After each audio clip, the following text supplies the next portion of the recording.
On this vote, the yeas are 273, the nays are 147. The bill is passed. Without objection, the motion to reconsider is laid on the table. The House voted to reauthorize Section 702 of the Foreign Intelligence Surveillance Act, a win for national security hawks, bringing an end to months of standstills and infighting within the GOP. Lawmakers passed the newest version of the legislation with a 2-year sunset on FISA. However, the House rejected a controversial proposal to prohibit warrantless surveillance searches by the federal government.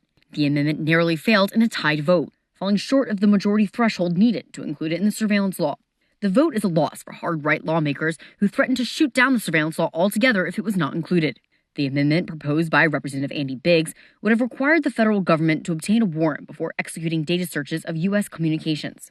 The warrant requirement has been at the center of the FISA reauthorization debate as lawmakers on both sides of the aisle have disagreed on whether the measure should be adopted. Some Republicans demanded to include some sort of restrictions for federal searches, accusing the FBI of misusing the tool to spy on select U.S. citizens.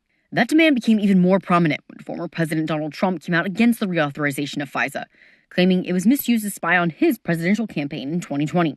The bill now heads to the Senate for votes next week, which are expected as early as April 15th. If the legislation passes the upper chamber, it will then head to President Joe Biden's desk for his signature.